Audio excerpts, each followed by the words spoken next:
आपकी स्क्रीन पे जो ये इमेज दिख रही है, इसको देख के आप बताओ कि आज हम किस टॉपिक पे बात करने वाले हैं। इमेज में फ्रूट्स और वेजिटेबल भी हैं, यहाँ हॉस्पिटल के बेड और नल से टपकता हुआ पानी, डॉक्टर भी हैं। सही सोच रहे हैं आप। आज हम अपने हेल्थ के बारे में बात करेंगे। मानव जीवन में उनके हेल्थ का क्या मतलब है, ये तो आप सब जानते होंगे।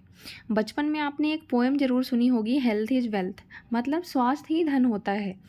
तो क्या आप जानते हैं कि हमारे स्वस्थ रहने में गवर्नमेंट की क्या भूमिका है? आज हम वो पढ़ेंगे। क्लास 7 एनसीईआरटी पॉलिटी का ये सेकंड चैप्टर है और इसमें हम अपने हेल्थ से रिलेटेड सारी चीज़ों के बारे में जानेंगे कि हमारे स्वस्थ रहने में गवर्नमेंट की क्या भूमिका है, हमारे देश में हॉस्पिटल की क्या स्थिति है, प्राइवेट और गवर्नमेंट हॉस्पिटल की संख्या कितनी है, डॉक्टर्स कितने हैं। क्लास शुरू करने से पहले आप मुझे ये बताओ कि लोकतंत्र क्या होता है। तो लोकतंत्र एक ऐसी स्थिति होती है जिसमें जनता ही अपने लिए सरकार को चुनती है कि वे उनका ध्यान रखे, उनके लिए सही योजनाएं लेके आए, उनके डेवलपमेंट को ध्यान रखे, जैसे कि उनका एजुकेशन, उनके लिए बिजली, वो स्वस्थ रहें, उनके अच्छे घर हों। इन सारी चीज़ों का ध्यान सरकार ही रखती है हमारे लिए। आइए देखते हैं, यहाँ पे कुछ इमेज है। इसमें ये देखिए आप, भी गांव के लोगों की हॉस्पिटल, एम्बुलेंस, इन सब का इमेज दिया गया है।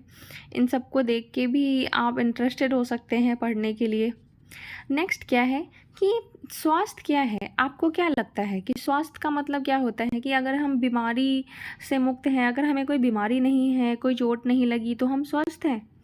ऐसा नहीं होता। स्वास्थ्य का मतलब होता है कि हम हमेशा एक्टिव रहें, चिंता में ना रहें, हमेशा खुश रहें। ये हमारे स्वास्थ्य के हिस्से हैं। अगर हमें पीने के लिए स्वच्छ पानी ना मिले, हवा शुद्ध ना मिले, तो फिर हम कैसे स्वस्थ रह सकते हैं ऐसी घुटन भरी अवस्था में? ऐसे में तो बीमार पड़ने की संभावनाएं बहुत ज़्यादा बढ़ जाती हैं। हमारे भारत में गवर्नमेंट हॉस्पिटल की और डॉक्टरों की क्या स्थिति है, आइए जानते हैं।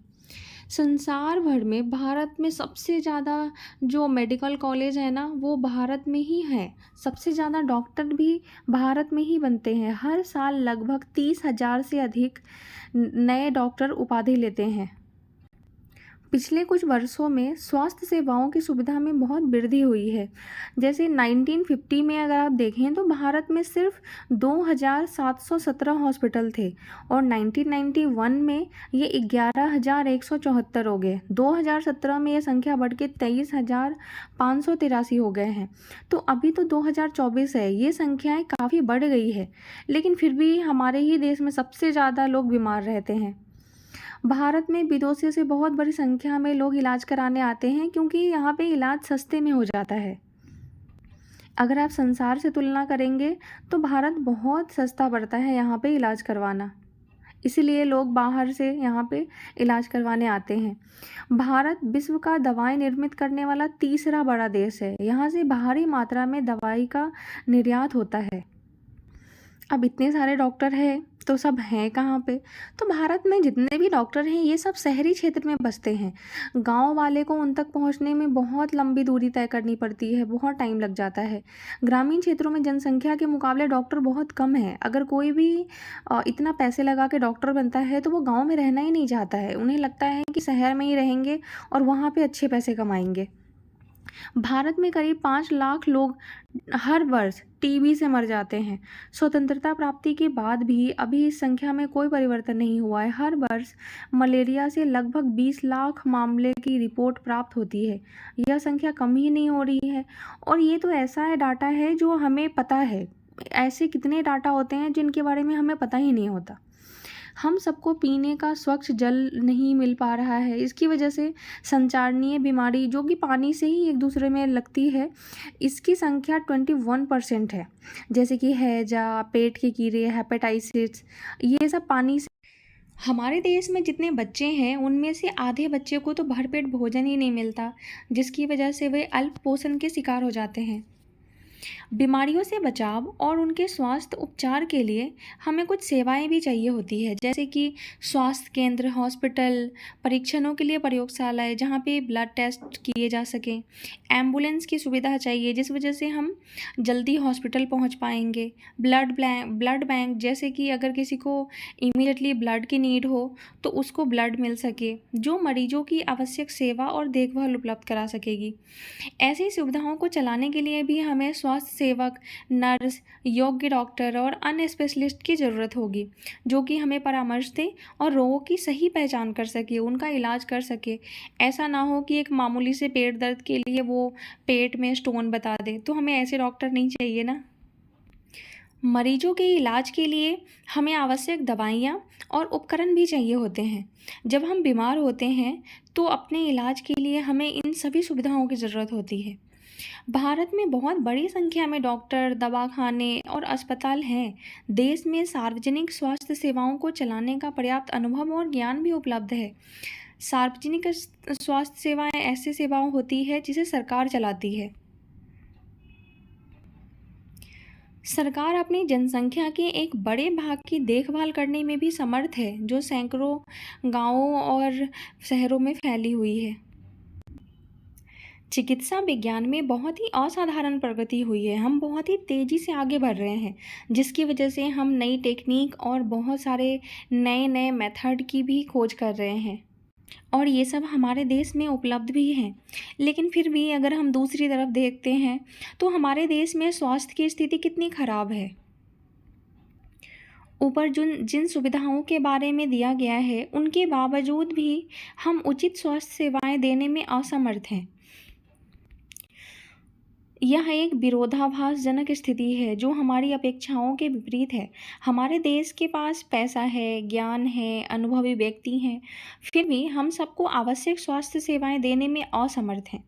इसके क्या कारण हो सकते हैं? इनके कारणों को भी जानते हैं।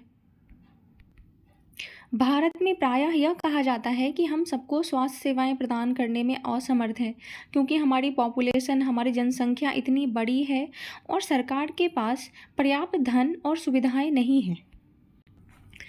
हमारे देश में स्वास्थ्य सेवाओं को दो वर्गों में बांटा जाता है, एक सार्वजनिक स्वास्थ्य सेवाएं और दूसरी होती है निजी स्वास्थ्य सेवाएं, मतलब एक गवर्नमेंट और एक प्राइवेट। तो सार्वजनिक स्वास्थ्य सेवाएं कैसी होती है, वहाँ पे क्या होता है? सार्वजनिक स्वास्थ्य सेवा स्वास्थ्य केंद्रों व अस्पतालों की एक श्रृंखला है जो सरकार द्वारा चलाई जाती है।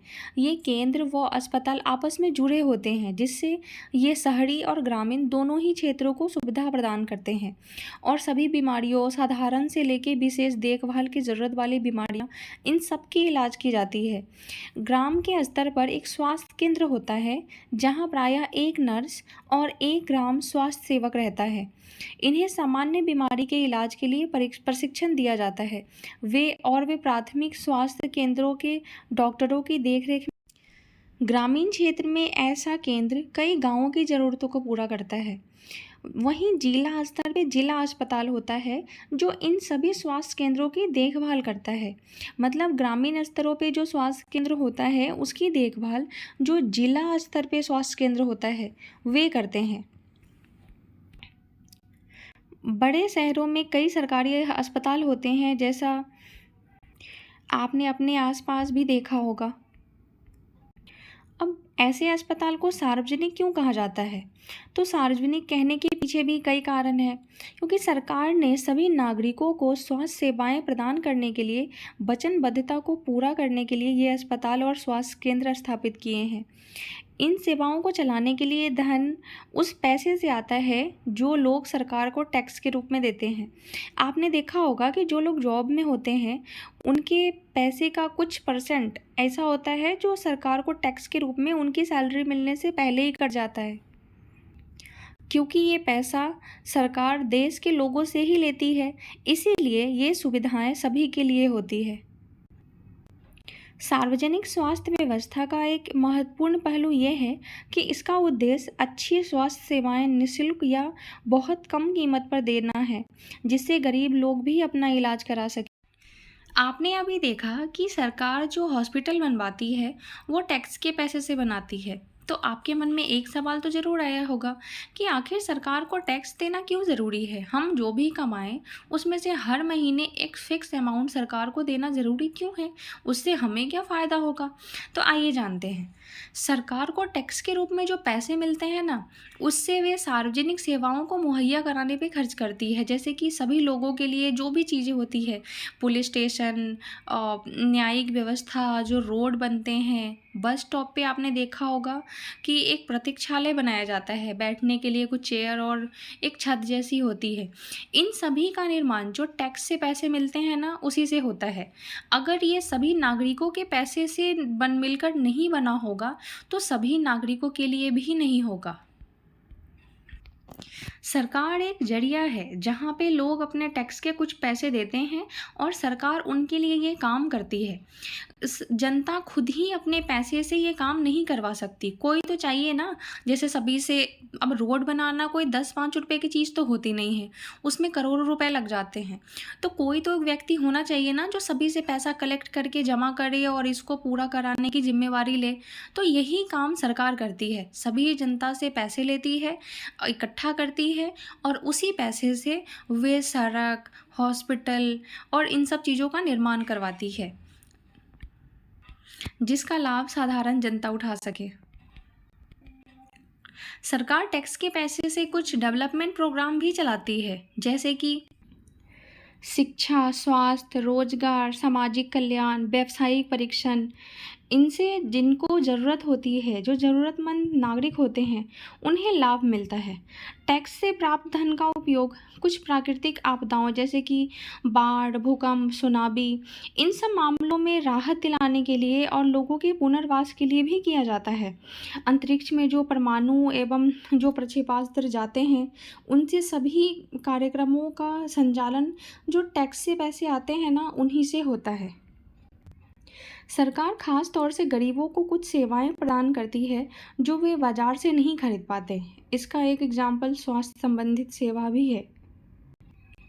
स्वास्थ्य सेवाओं के कुछ अन्य महत्वपूर्ण कार्य भी है, आइए देखते हैं।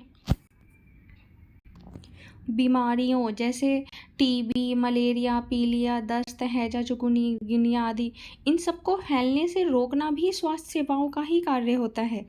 इनकी व्यवस्था सरकार के लोगों के सहयोग से करनी होती है, अन्यथा असफल हो जाएगी। एग्जाम्पल के लिए अगर आप ये देख सकते हैं कि मच्छरों को पैदा होने से रोकने के लिए अभियान को अगर सफल बनाना है, तो यह सुनिश्चित करना होगा कि उस क्षेत्र के सभी लोग अपने कूलर और घर के छतों पर पानी जमा ना होने दें। सरकार तो आपके घर से आके पानी साफ करेगी नहीं। तो अगर आपको इन बीमारियों से बचना है तो आपको खुद ही अपने घर की साफ सफाई करनी होगी और वहाँ पे कहीं पानी जमा नहीं होने दिया जाएगा। सरकार तो बस अभियान चला सकती है, लेकिन जनता के बिना सपोर्ट को उसको सफल नहीं बनाया जा सकता। हमारे संविधान के अनुसार लोगों के हित को सुनिश्चित करना और सबको स्वास्थ्य सेवाएं प्रदान करना सरकार का प्राथमिक कर्तव्य है। सरकार को हर व्यक्ति के जीवन के अधिकार की रक्षा करनी है।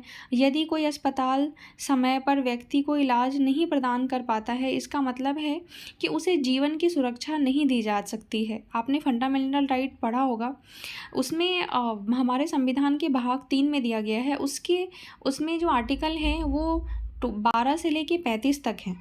बीच का एक आर्टिकल है आर्टिकल 21, जो हमारे जीवन के अदालत ने यह भी कहा है कि सरकार का यह कर्तव्य है कि वह मरीजों की आवश्यक स्वास्थ्य सेवाएं दे, जिसमें आकस्मिक इलाज की सुविधा भी सम्मिलित हो। अस्पताल और उसके स्वास्थ्य संबंधित कर्मचारियों को भी आवश्यक इलाज प्रदान करने की जिम्मेवारी पूरी करनी चाहिए। यहाँ पर जो एक चित्र दिया गया है, ये सरकारी अस्पताल की है, जिसमें एक माँ अपने बीमार बच्चे के साथ बैठी है। यूनिसेफ एक रिपोर्ट देता है जिसके अनुसार हर साल 10 लाख बच्चे ऐसे संक्रमण से मर जाते हैं जिनको रोक पाना संभव था। अगर उन्हें टाइम पे इलाज हो जाती, उनको सही सुविधा मिलती, तो वो ठीक हो सकते थे। आपको ये जान के हैरानी होगी कि हमारी जो पॉपुलेशन है, जनसंख्या के 20% लोग ही ऐसे होते हैं जो अपनी बीमारी में होने वाले खर्च को उठाने के लिए वे सक्षम होते हैं। उनके लिए जो उन्हें दवाइयाँ खरीदनी होती है, उसमें सक्षम होते हैं। वे लोग भी जिन्हें हम गरीब नहीं समझते, दवा संबंधित खर्चों को उठाने में कठिनाई का अनुभव करते हैं। एक अध्ययन में पाया गया है कि जो लोग अस्पताल में किसी बीमारी या चोट लगने के कारण भर्ती होते हैं, उनमें से 40% लोग अपने खर्चों का भुगतान ऐसे नहीं कर पाते। उन्हें अपनी कुछ संपत्ति बेचनी पड़ती है उनका हॉस्पिटल का बिल भरने के लिए। गरीब लोगों के लिए परिवार में हर बीमारी चिंता और मुसीबत का कारण बन जाती है। इससे भी बड़ी बात यह है कि ऐसी स्थिति बार बार आती है। गरीब लोग पहले ही पोषण की कमी का शिकार होते हैं। ये परिवार उतना भोजन नहीं खाते जितना इन्हें खाना चाहिए, जिसकी वजह से उन्हें प्रोटीन और न्यूट्रिशन उतने नहीं मिल पाते जितने एक ह्यूमन बॉडी को ज़रूरत होती है। उन्हें जीवन की आधारभूत आवश्यकताएं जैसे कि पीने का पानी, घर के लिए पर्याप्त जगह, साफ वातावरण तक उपलब्ध नहीं होता है और इसलिए उनके बीमार पड़ने की संभावना अधिक रहती है। बीमारी पर होने वाले खर्चे से उनकी हालत खराब हो जाती है। कभी कभी केवल पैसा ही लोगों का बेहतर इलाज में बाधक नहीं होता। उदाहरण के लिए अगर महिलाओं को तुरंत इलाज के लिए डॉक्टर के पास नहीं ले जाया जाता है तो कई आदिवासी क्षेत्र में स्वास्थ्य केंद्र कम है, इसलिए वे अच्छी तरह से चलाए नहीं जाते। वहाँ निजी स्वास्थ्य सेवाएं भी उपलब्ध नहीं है। एक इमेज में यहाँ पे दिखाया गया है कि ये प्रेग्नेंट लेडी है और इन्हें एक डॉक्टर से दिखाने के लिए कई किलोमीटर तक पैदल चलकर जाना पड़ता है। अब सवाल ये है कि हम क्या कर सकते हैं। हमारे देश में लोगों की स्वास्थ्य दशा अच्छी नहीं है। यह सरकार का उत्तरदायित्व है कि वह अपने सब नागरिकों को, विशेषकर गरीबों और सुविधाहीनों को गुणात्मक स्वास्थ्य सेवाएं प्रदान करे। फिर भी लोगों का स्वास्थ्य जितना जीवन की आधारभूत सुविधाएं और उनकी सामाजिक स्थिति पर निर्भर है, उतना ही स्वास्थ्य सेवाओं के ऊपर भी है। इसलिए लोगों के स्वास्थ्य की दशा सुधारने के लिए दोनों पक्षों का कार्य करना आवश्यक है। हमारा सतत विकास लक्ष्य 3 है कि उत्तम स्वास्थ्य और खुशहाली।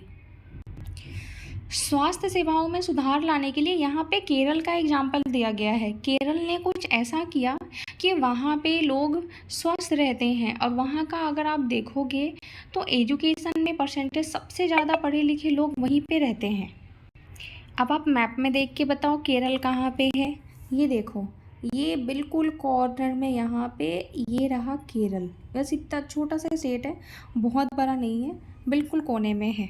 मैप पे अगर आप पढ़ोगे तो आपको हर स्टेट की लोकेशन इजीली याद हो जाएगी। लोकेशन से उस शहर की बहुत सारी चीज़ें उस पर डिपेंडेंट होती है, इसलिए लोकेशन में आपको पता होना चाहिए कि हर स्टेट कहाँ पे है। जब भी आप किसी स्टेट का नाम सुने हो तो आपके दिमाग में आ जाना चाहिए कि ये स्टेट कहाँ पे लोकेटेड है। इसके लिए आपको बार बार मैप देखना पड़ेगा। 1996 में केरल सरकार ने राज्य में कुछ महत्वपूर्ण परिवर्तन किए।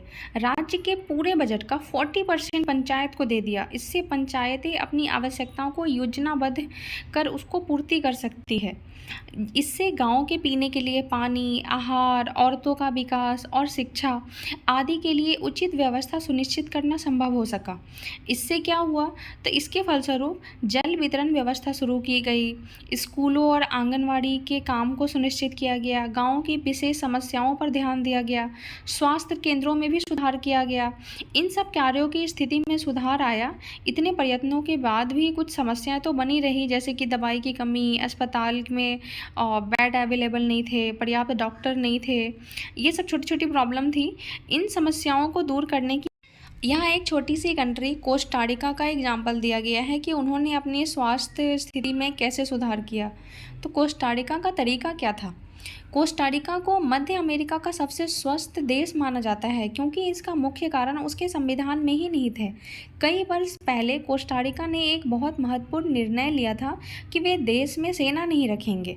इससे सेना पर जो होने वाले व्यय हैं वे बच जाएंगे, जिनको लोगों की शिक्षा, स्वास्थ्य और अन्य आधारभूत ज़रूरतों को पूरा करने पर खर्च किया गया। कोस्टारिका की सरकार मानती है कि देश के विकास के लिए देश का स्वस्थ होना ज़रूरी है और इसलिए अपने देशवासियों के स्वास्थ्य पर बहुत ध्यान देती है। कोस्टारिका की सरकार अपने सभी निवासियों को स्वास्थ्य के लिए मूलभूत सेवाएं व सुविधाएं देती है, जैसे कि पीने के लिए सुरक्षित पानी, सफाई, पोषण और आवास। स्वास्थ्य के लिए शिक्षा को बहुत महत्वपूर्ण माना जाता है और सभी स्तरों पर स्वास्थ्य संबंधित ज्ञान शिक्षा का एक ज़रूरी भाग है। यहाँ पे ये चैप्टर ख़त्म होता है। इसके नीचे कुछ क्वेश्चन दिए गए हैं। संविधान का एक महत्वपूर्ण हिस्सा यह कहता है कि पोषाहार स्तर और जीवन स्तर को ऊंचा रखने तथा लोक स्वास्थ्य का सुधार करना राज्य का कर्तव्य है। हमारा सतत विकास 6 यह कहता है कि स्वस्थ जल और स्वच्छता। कुछ यहाँ पे कीवर्ड्स दिए गए हैं, जैसे कि सार्वजनिक क्या होता है। तो सार्वजनिक वह सेवा है जो देश के सभी लोगों के लिए होता है, मुख्य रूप से सरकार द्वारा चलाई जाती है, जैसे कि स्कूल, हॉस्पिटल, टेलीफोन सेवाएं। लोग इन सेवाओं की मांग कर सकते हैं यदि संस्था ठीक से काम नहीं करती है, और इन पर लोग सवाल भी उठा सकते हैं। प्राइवेट क्या होता है, तो वह सेवा जो किसी व्यक्ति या कंपनी द्वारा मुनाफे के लिए चलाई जाती है। चिकित्सा पर्यटक क्या होते हैं, तो ये वे विदेशी पर्यटक हैं जो इस देश के उन अस्पतालों में अपना इलाज कराने के लिए विशेष रूप से यहाँ आते हैं जहाँ उन्हें अपने देश की तुलना में बहुत कम मूल्य पे विश्व स्तरीय सुविधाएं प्राप्त होती है। संचारणीय बीमारी क्या होती है, तो ये वैसी बीमारी होती हैं जो एक व्यक्ति से दूसरे व्यक्ति में कई माध्यमों से संचारित होती है, जैसे कि पानी, भोजन, हवा। इसका एक एग्जाम्पल आप कोविड भी ले सकते हो, कोविड, हैजा, ये सब। ओपीडी क्या होता है, तो ओपीडी का फुल फॉर्म होता है आउट पेशेंट डिपार्टमेंट या बाह्य रोगी विभाग। अस्पताल में किसी विशेष वार्ड में भर्ती होने वाले रोगी पहले ओपीडी में जाते हैं। नैतिक आचार क्या होती है, तो किसी व्यक्ति के व्यवहार को प्रभावित करने वाला नैतिक सिद्धांत। जेनेरिक नाम क्या है, तो दवाइयों के रासायनिक नाम हैं। ये दवाइयों में प्रयुक्त सामग्रियों की पहचान करने में मदद करते हैं। वे विश्व स्तर पर मान्यता प्राप्त हैं। उदाहरण के लिए एसिटाइल सैलिसिलिक एसिड, एस्पिरिन, ये सब जेनेरिक नाम है। मिलेंगे अगले वीडियो में। मेरे साथ बने रहने के लिए